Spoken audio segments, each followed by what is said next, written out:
ప్రధానమంత్రిగా నరేంద్ర మోడీ ఇవాళ ప్రమాణ స్వీకారం చేయనున్నారు. ఈ క్రమంలో రాజ్ ఘాట్ కి చేరుకున్న ప్రధాని మోడీ మహాత్మా గాంధీకి నివాళి అర్పించారు. ఆ తర్వాత అటల్ బిహారీ వాజ్పేయి సమాధి వద్ద అంజలి ఘటించారు. రాత్రి 7:15 రాజ్ భవన్ లో మోడీ ప్రమాణ స్వీకారం చేయనున్నారు. ఈ కార్యక్రమానికి పొరుగు దేశాలకు చెందిన అధినేతలు రానున్నారు.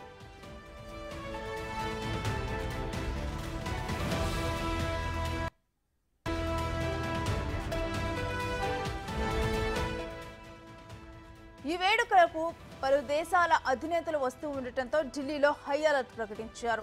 రాష్ట్రపతి భవన్ పరిసరాల్లో ప్రైవేటు డ్రోన్ల సంచారాన్ని పూర్తిగా నిషేధించారు. ఢిల్లీ ఇప్పటికే భద్రతా వలయంలోకి వెళ్లిపోయింది. రాష్ట్రపతి భవన్ ప్రాంగణం లోపల వెలుపల 3 అంచెల భద్రతను ఏర్పాటు చేశారు.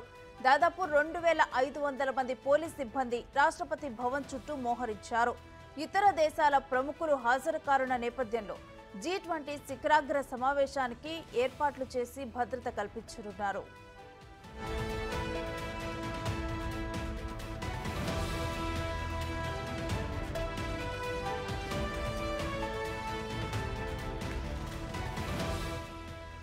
మోడీతో పాటు కొంతమంది మాత్రమే ఇవాళ ప్రమాణ స్వీకారం చేయనున్నారు.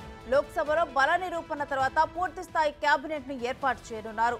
టీడీపీ నుంచి 2 కేబినెట్లో చోటు కల్పించారు. రామ్మోహన్ నాయుడుకు కేంద్ర కేబినెట్ హోదా, పెమ్మసానికి సహాయ మంత్రిగా అవకాశం కల్పించారు.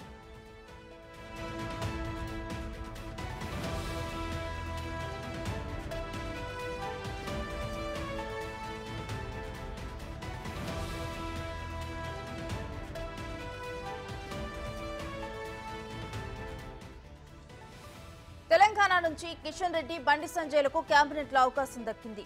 జేడీయూకి 1 కేంద్ర కేబినెట్ హోదా, 1 సహాయ మంత్రి పదవి ఖరారైంది.